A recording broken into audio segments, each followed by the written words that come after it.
Everyone, and welcome to the Stephanie Stevens Show. Thank you guys so much for joining me here on my YouTube channel.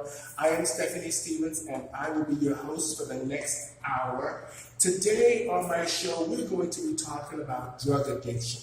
And I have invited one of my fabulous friends to come on the Stephanie Stevens Show and talk about his journey with drugs. And hopefully we will educate some people out there about the drug addiction and the drug addiction issue that we have today. As you know, 385 men have died in the last few months in Toronto alone from drug overdoses. So we're going to address this issue today with one of my good friends, Mr. Dave Skyler. So welcome to my show, Dave. Thank you. How are you? I'm all right. Wonderful. Now, you know the subject that we're going to talk about today. Yes. But I just want to ask you a few questions. Like, where are you from? I came from Keswick, Ontario. I was born in Fort Erie, grew up in Keswick, and I eventually migrated down to Toronto. Okay. And how old are you? I'm 36. Okay. And do you work? I do. I work as a professional dom. Okay. So I've done BDSM dungeon stuff. Okay. So can you explain that to our audience what a professional dom is? It's I'm not going to say it is under the umbrella of the sex industry. Okay. Right?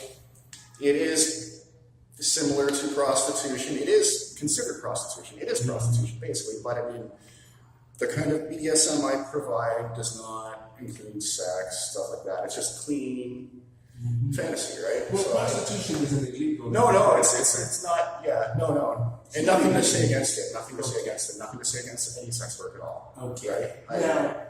Now another thing is, just so I want it to be lighter for this conversation, so the audience can get to know you. Okay. Now, what kind of childhood did you have? I grew up in Keswick.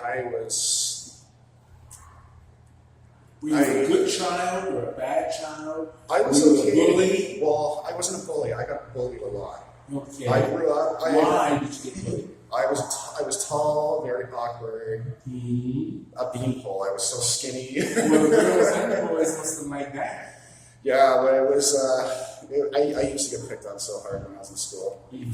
So I grew up like that. Wasn't really very close with my family and stuff like that. So you had brothers and sisters? I did, yeah. Okay. Do you talk to them now? I don't talk to any of them. Okay, I understand. Okay, now, how long have you been in Toronto? When did you come to Toronto? I came in 2015, very start of 2015. But why did you come? Okay, now this is an interesting story. I moved around. I lived in Keswick, Newmarket area. Well, yeah, like Newmarket, and eventually I moved back to my hometown of Fort Erie. Okay. And I went there. I do my latex thing. I do it in public. This is great. I love it. I love it. Fort Erie didn't like it. I met a girl, and we were doing the BDSM thing in public. She was walking me on a leash. I was handcuffed. I was in latex shorts. And they charged me. They arrested me. And they threw me in jail for 3 months. Lunatic. It was actually, they convicted me of causing a disturbance. So I tried fighting it. I didn't have anybody to bail me out, so I tried fighting it in court, in jail for 3 months, and eventually they just give me the option: if I plead guilty, they'll give me time served and let me out, or I can wait another 5 months till trial. So I just pled guilty to get out, right? Okay. So after that, I have some good friends from Northbound Leather that I know. They're like family. They're great. They knew what was going on and whatnot. As soon as I got out, they just said, "Come to Toronto. That won't happen here." Okay, so they helped you out. Yeah, so they brought me here. I love those guys. So, do you mind if I ask your sexuality? Like, are you bi? Are you gay? Or are you hetero flexible? Okay. I guess I have had sex with men, not a whole bunch. I do cater to men with my domination sessions also, as well as women. But mostly, I'm with women. Okay, you have sex. Yeah. Okay, now, how long have you been stripping, or how long have you been doing the dom thing? Okay, so when I came to Toronto, I needed a job. And my friend said, well, Flash is right here in the corner, and they're always hiring people. And I went over, got a job at Flash, and I started stripping. And that was at the maybe February, March of 2015. So you said when you came, now, were you doing drugs before you came to Toronto? When was the first time you ever smoked a joint or did cocaine or crystal or tina as they call it, or any drug? When was the first time? So the only drugs I've done are MDMA, cocaine, ecstasy, and weed, right? So the first time I ever did coke, I was against coke. And I was 22. I moved in with a friend who was a drug dealer, and I started doing coke with him. That lasted for maybe 6 months, and I said, wait a minute, I moved out, and I got my shit together. And I didn't do it again. I did it occasionally at first, for like the first year, and then all of a sudden, bam, I just did not do it until I came back down to Toronto. So did your roommate that you were living with, is he the one that encouraged you, or you were just a willing participant? Well, I mean, it was great there. I held off for a bit, and then one day I'm just like, I'll just try it. And then I just tried coke, and I liked it. Okay. What did you like about it? It was that first high I ever felt from coke, and it's every time I've ever done coke after that, I was looking for that first high, right? That first high was amazing. It was great. The anxiety of being a drug addict, it's not there at first, right? You don't have to feel bad about it. You don't know what to expect. You don't realize the weight loss. All of it. You don't know it's coming, right? So you're feeling good about it. I felt really good about the first time I did it. So I just kept on doing it. And so were there urges, or was it just the fact that you were looking for that feeling? Well, at first, it was just the fact that it was there. I could have walked away from it at that first little spurt when I was in my early 20s. I could have walked away from it at any time and never looked back. Because it wasn't really like a set addiction yet. I thought it was. Until I went through this round of addiction. Then I realized that was nothing. Right? So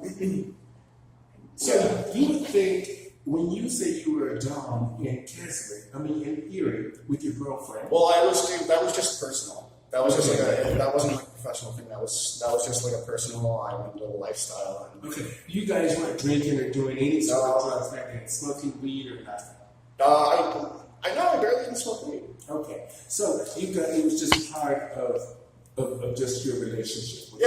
So you were clean back then. Yeah, we were clean. Yeah. So when you came to Toronto, and then you had this roommate that sort of just didn't care if you did drugs or not, and then eventually, what made you move out? What made you move out from the roommate? Oh, that roommate, that was in my early 20s. Okay. So that was a while ago. The coke made me move out. Okay. It was the drugs. I couldn't be around it because I was like, wow, wait a minute. Because I was always like, at that point, I was a pretty big guy. I was in good shape. I noticed it was going down the toilet. Okay. So I had to get away from it, right? So I did that. So now, when you came to Toronto, just tell me about how you got yourself together, an apartment, your life together. Things were better. So, and you say you needed to make money. So once you knew you needed a job, you needed to make money, was there an underlying reason why you didn't do something more professional than this, or was it just because it was easy? It was, it's different here in Toronto, I noticed. Like, if you're not in the serving industry, if you're downtown, there's really not a lot of jobs to do. I'm not really, I do have certain skills, but it was so much easier. I just thought, be a stripper, it's going to be fun, it's going to be cool, you're going to make a lot of money. And it was okay at first, but I went like 3 months without doing coke, right? And I had it in my face all day when I was working there. right? People offer me it all day, and eventually I caved and I just did one. Okay.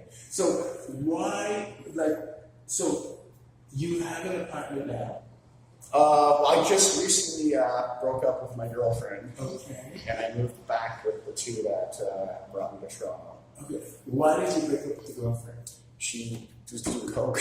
Okay. So it was. So this is all. It seems that you are now attracting the coke crowd, the drug crowd. Yeah, she was. I've known her now for like 3 years, and she was one of the biggest ones that I used to do coke with when I was doing the hard way. And we quit together. So how did you know you? So when you went to become a stripper, the drugs became the drugs became more abundant.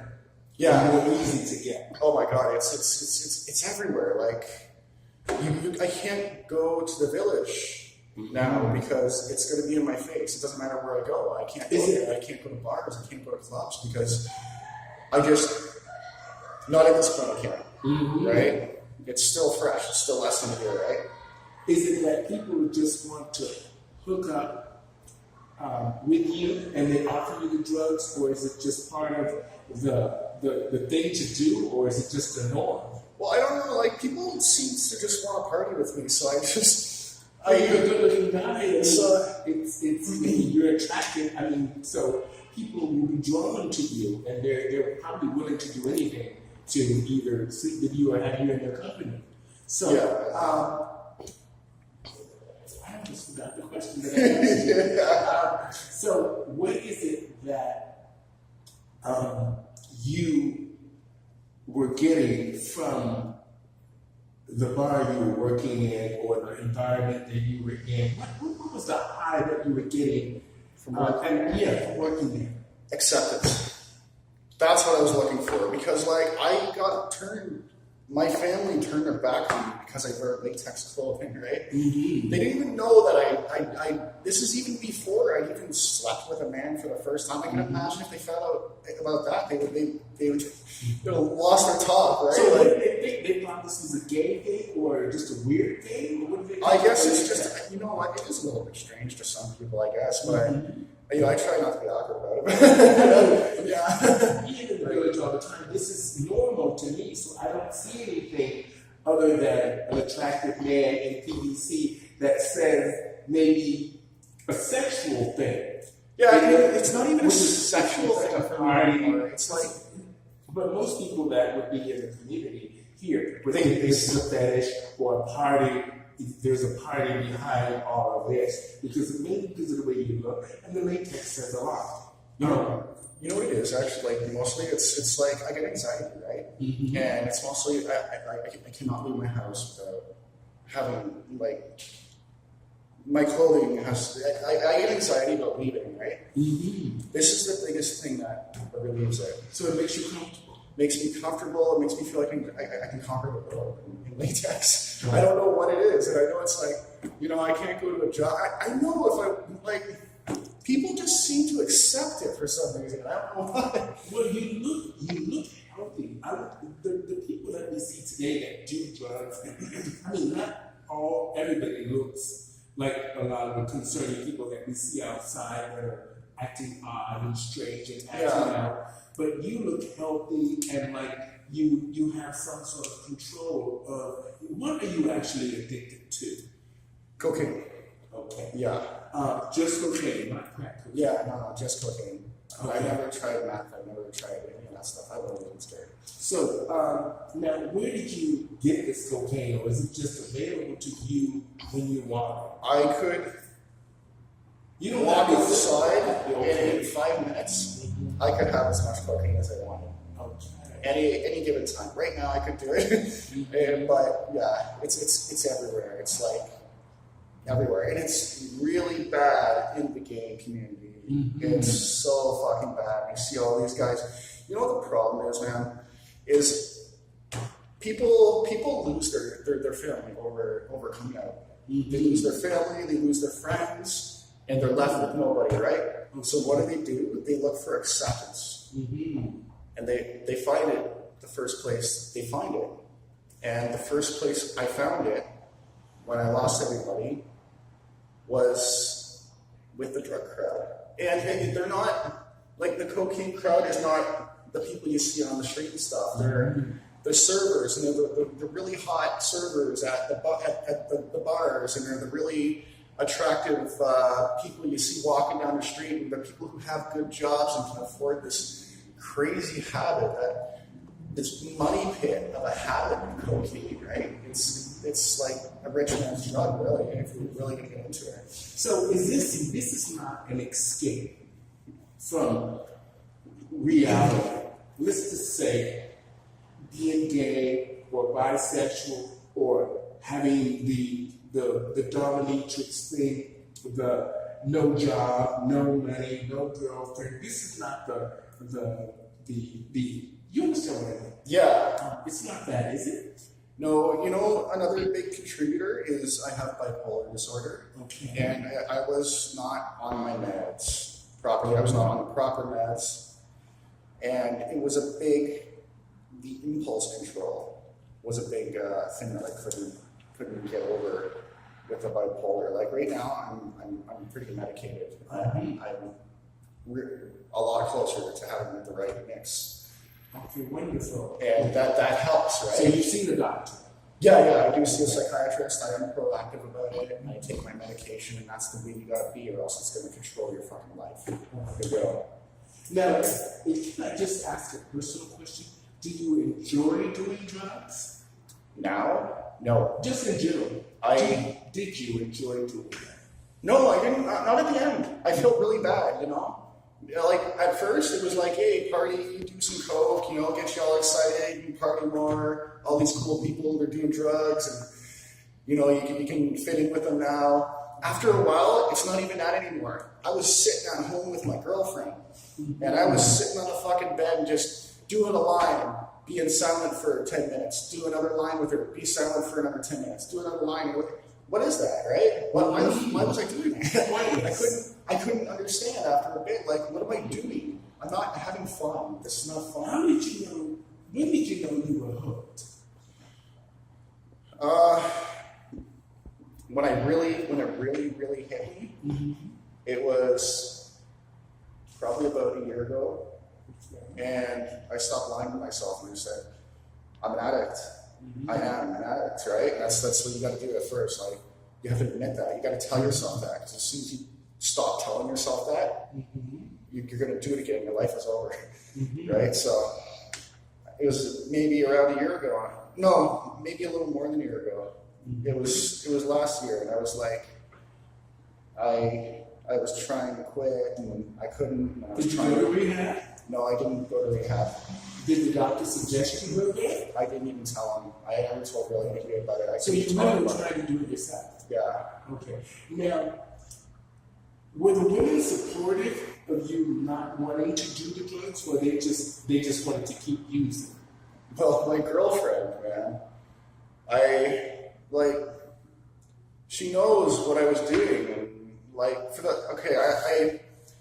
how I actually quit, I had to leave the strip club. Okay. This is back in February, so I had to just leave. I didn't call him, I didn't say nothing, I just said, I'm not going back. And I had my own night. I had my own fetish night where I was hosting, and I was doing my dom shows on stage and stuff. I wasn't doing backward dance anymore. I was getting paid as a feature performer, and I just said, you know what? I'm not going back to that place, because that place is making me do it. Not making me do it, but I was doing it every time that I went back to that place, every single time.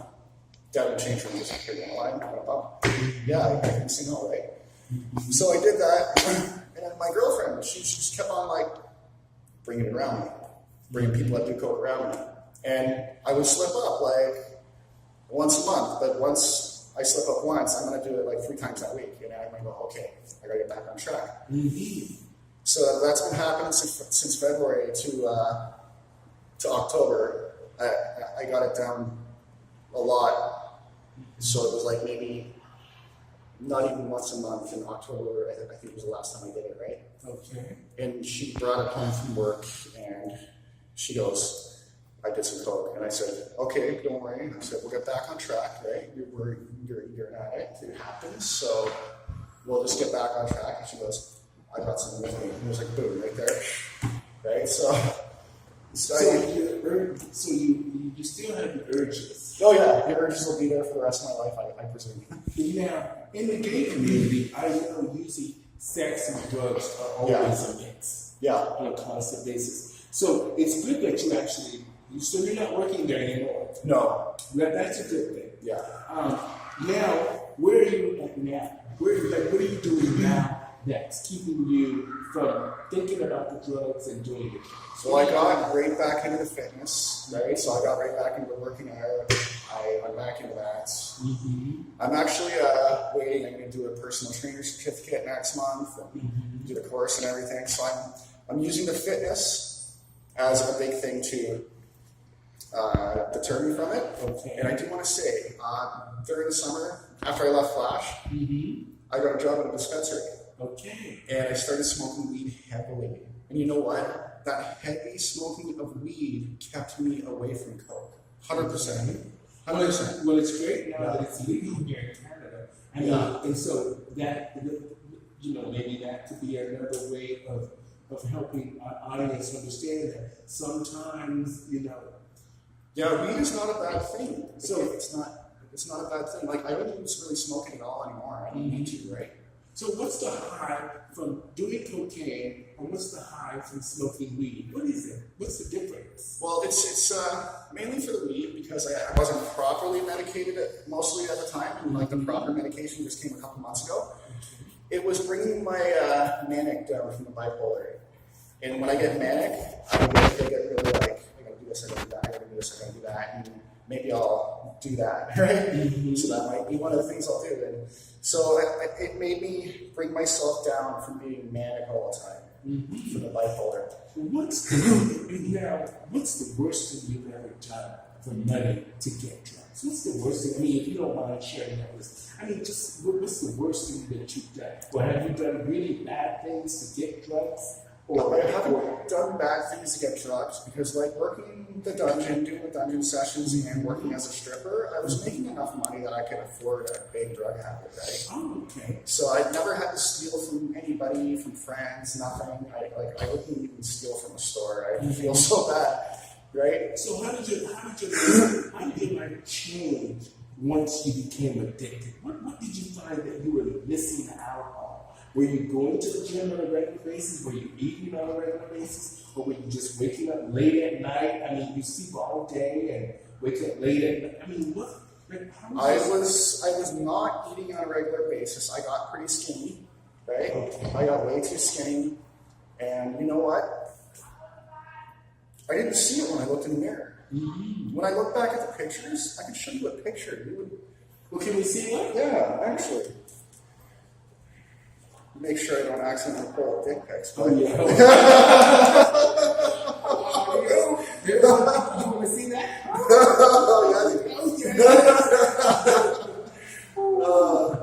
Let me see if I can. It's got to be in here somewhere. Okay. Well, take your time. I just want to say to our audience today we have the fabulous Dave Skyler Drug talking about drug addiction. He's now looking for a picture of us when he went through some really bad times. He's going to show us the before and now. This is after, but we're going to get to see the before in just a few minutes. And we're talking about drug addiction and his journey of recovery. I will. Okay. Sorry. All right. Take your time. Just to recap a few things. He's a male dominatrix, and he ended up working in the strip clubs to make extra money for his drug addiction and to promote his dominatrix business. And in return, it afforded him a lifestyle of having as much coke and drugs as he wanted, and sex and the party life. So this is why I invited him on my show today, is because I wanted people to understand that the drug addiction issues and the issues that Toronto is having a real crisis. In the last year, over 385 men have died of drug overdoses. So this is why I wanted to address this issue on my show today. Right now, we're going to bring you. I do have a picture of the exact incident that I was arrested for. That was this this is when you were arrested? Yeah, that's what I was arrested for right there, walking down the street like that with that woman. Can we blow that up? I don't know if you can see that on the camera, but that looks great. You can send that to me. Yeah. Okay. All right. So yeah, I did 3 months in jail fighting a charge of causing a disturbance for literally doing that. No sexual behavior, nothing was showing. So Fort Erie, fuck you. Oh. Now that you're here, you like being in Toronto? I love Toronto. It's amazing. So you plan on staying here? Yeah, I'm not leaving. I can't do this in these small towns. So what is the best time that you had while doing drugs? What is the best time, and what is the worst? I think I found the pic. Oh, you found the pic? Okay. And now, do you feel that you're in a good place right now? Yeah, I got so skinny. Oh, look. Oh, wow. Look how skinny I was at that point, Look how man. skinny you are. That's at the peak of addiction right there, folks. Don't do it. Do not do it. That's is all I the gotta peak say. of addiction. That's what it looks like, and it's not pretty, man. So you heard him. He says, "Don't do it." The peak of addiction, it affected him. I still somewhat had muscles a little bit, but I was skinny, man. I was cokehead skinny. It wasn't fun. What's the best time you've had when you were high? What's the best time and what's the worst? When were you at your lowest? My lowest? And what were you doing when you felt like you were at your lowest? But let's talk first. What was the best high and the best time you had when you were high? That was back when I was in my 20s. Okay. Back when I was in my 20s, well, I mean, the cocaine I was doing back then was really, really pure. Like I've never found anything like it anywhere. Okay. This stuff was amazing, right? Mm-hmm. But this was also 15 years ago. Okay. So what was the lowest point? Have you been so low to you never contemplated suicide or anything like that? Have you? I thought about it so many times, man.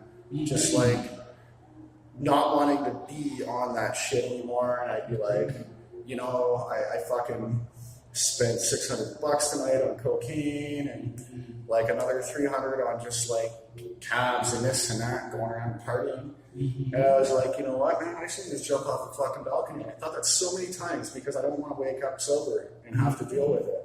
I don't want to have to deal with it sober when I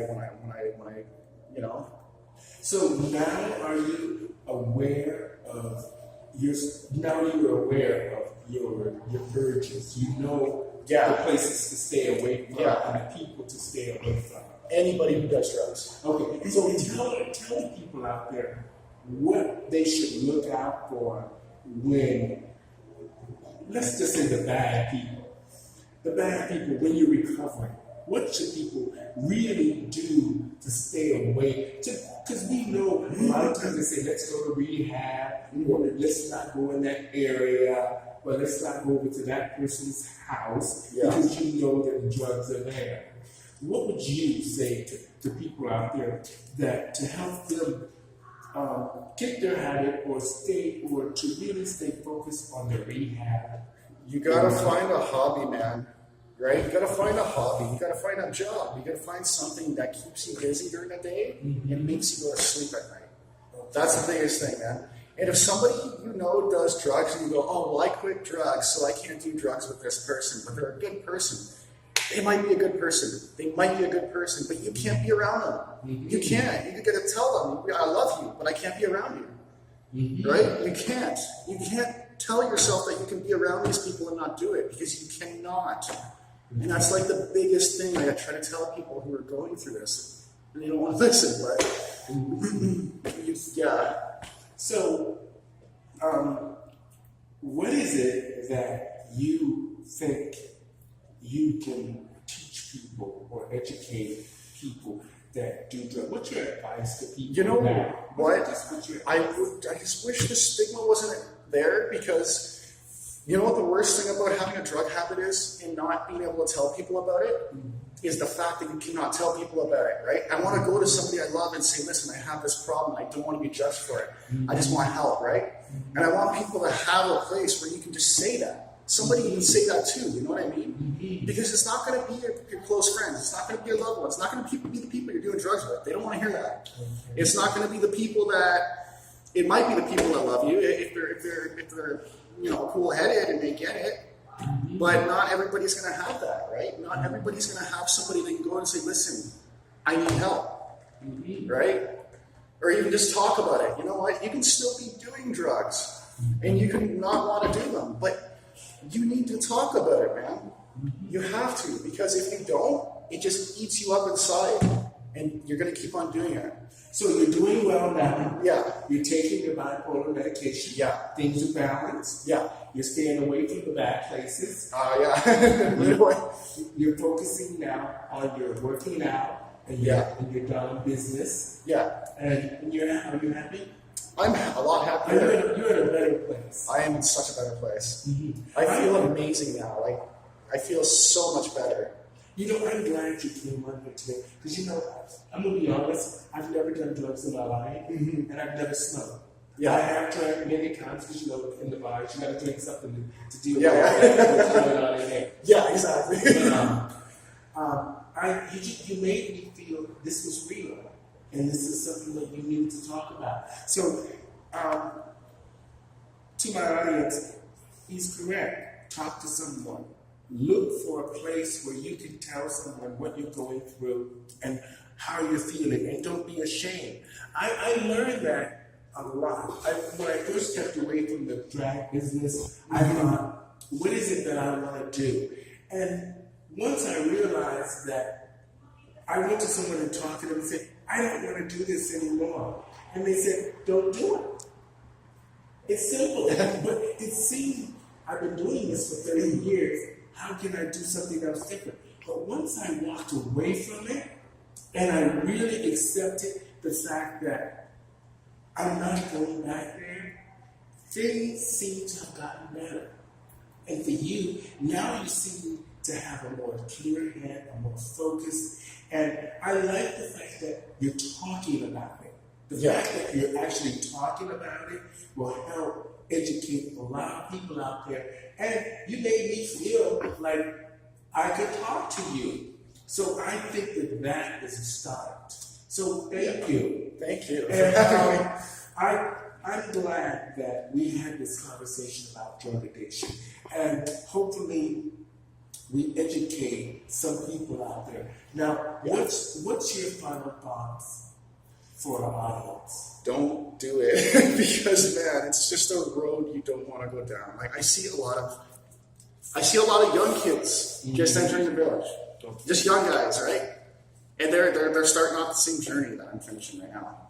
And if we gotta like, as a community, like, why are we taking these young guys and looking at them and thinking sex and do this because I'm gonna bang you? And why are we doing this, man? These are our fucking youth. We gotta protect these people, right? And we're not doing that. There's too many people not doing that, and it fucking sucks, man.